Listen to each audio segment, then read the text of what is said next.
New World is creating a wealthy 1%, and it's going to have far-reaching consequences for all players. Now, personally, I think the territory system in New World is pretty fun and an entertaining concept. Most of the settlements can be claimed by a company, and the company who controls that settlement, they have to pay the upkeep for all of the upgrades to the cooking station and all those kind of things. But in return, they also get the tax that is generated from that settlement, so via the trading post, via crafting, etc. But really, the issue is that the bulk of the player base are concentrating in two main zones. They are generally Everfall and Windswood, although this might vary on your server. These two towns are basically the most central, and it's where a lot of players just congregate because it's easy for travel and it's just good to have as like a home base kind of thing. It's also where a lot of players like congregated when the game first started. But because of the players focusing on these two settlements, it basically means that not all territories are created equal. Some are just way more valuable than others. And when I say more valuable, if I look at Restless Shore on my server, well, in the last 7 days they got just over 50,000 gold. But when I compare that to Everfall,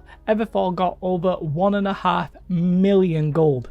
Think of that difference. That difference is absolutely insane. So there are some companies literally earning over 1.5 million gold per week. That is crazy. Now, this has actually been temporarily made worse by Amazon, sort of accidentally, because whilst individually we are now paying 10% of the total housing tax, the company that owns that territory is actually still getting the full 100%. They did this because if they would have reduced the gold that the companies got from the housing, then the upkeep that they had to pay would have become like more difficult to actually pay. But it's actually resulted in places like Everfall and Windswood just having like an absolutely insane amount of gold. They've gone from maybe like about 1 million to like 1.5 million. So like that's crazy. And even worse than that, what they've done is because we're paying 10% of the rate, a lot of the companies have just maxed out the housing percentage. So whereas you were going to be paying 100 gold, you're now paying 200 gold, but the company is actually getting 2,000 gold. That's just an example. I don't know the exact numbers, but you know, you're paying a very small amount, which is actually still quite significant, and the companies are just raking in like the full max tax that they could get for those houses. So I understand why Amazon did that. They wanted to pay back individuals, but what they're actually doing is giving companies more and more gold that they probably don't need, well, especially in Everfall and Windswood. And I don't really blame the companies for maxing out the tax. It sort of makes sense because the people aren't going to complain as much, therefore you might as well get away with it and do it. But really, that's just a small part of this issue. The wider, more long-term problematic thing is just the insane gold generation from these two settlements. Like, for example, the companies that own Everfall Windswood on my server could very easily give all 100 players in that company 15,000 gold a week. But they sort of are doing that, but in a different way. What a lot of these companies are doing is that they have specific crafters who are all maxed out. Getting maxed out crafters isn't the most difficult thing, but what they're doing with these crafters then is just throwing resources at them, materials at them, so that they can just keep crafting until they get the best in-slot items. And then what they do is that they dish these best in-slot items out to the top 50 players, who are the players who are going to be in the wars. And then what we have is a situation where these companies are essentially nigh on undefeatable in the wars because they are, well, some of the best players with now the best gear. For example, Everfall on my server has literally changed hands just once. Now, obviously, owning land and the territory system needs to be rewarding because otherwise there would be no need to participate in it. It's a key integral system to the game, and I wouldn't want it all just to be taken away. That would be just as crazy as the situation we have now. But I don't think the reward should be as great as it is now. It's a little bit too rewarding. And it is possibly going to lead to just pure domination of territories and zones because these guilds and companies are going to be really hard to shift. Now, Amazon did try to fix this issue a little bit. Basically, they made it so that all of the trading posts were linked, and the advantage that that gave them is that you pay the tax based on where the item was listed. So if I went to Restless Shore and I listed a very expensive item, that tax would go to Restless Shore even though you could buy it in Everfall. That's a nice little change, but obviously it's not going far enough. As I said at the start, a lot of players just like to congregate in Everfall Windswood because of its central location. It's where a lot of people have bought the most expensive housing and that kind of thing. So doing this little change, whilst it's good, it's quite clearly not enough. Now, unless this is actually changed relatively soon, this could be a problem that affects New World essentially for its entire duration of the game existing. And I know that sounds a little bit dramatic, but the amount of gold going to these companies I think is so high and so great that this actually could be an everlasting issue that the game faces, especially if it's not rectified anytime soon. Because even if they turned it off right now, that insane amount of gold has already essentially been funneled to this 1%. Now, whilst I'm saying 1%, I'm using that just as like jargon. Obviously, it's possibly a little bit more than 1%, it might be less than 1%. I have no real way of knowing what the exact percentage is, but you know, I did it just because it's eye-catching. And the problems that we could have, well, imagine we end up with a situation where the in-game world actually matters more and in-game gear actually matters more. So maybe there are like PvP zones with resources and stuff like that. The situation could just get like more and more exacerbated. And now imagine we get something like PvP arenas, which maybe Amazon want to turn into like an esport, because of course every game does want to turn into an esport. But now imagine that the gear actually isn't neutralized in any way, shape or form. This means you could literally be as skilled as the other players on the other team. It could mean that you play as much as the other players on the other team, but you might lose simply because you are at a gear deficit, which was caused by this insane amount of gold going to that company. That could be a real possibility. Now, at the moment, the main advantage that these companies have is in the wars, because that's where like this gear is really the most important thing right now. And that's really where the problem is. Your response to all of this might be like, Jay, why don't you just beat them in war? You know, well, there's a couple of reasons why you might not be able to do that. One, they might be the same faction as you, in which case there's nothing you can do. At least Amazon have said that they are looking to address that, maybe looking at dictators in a way of like shifting them.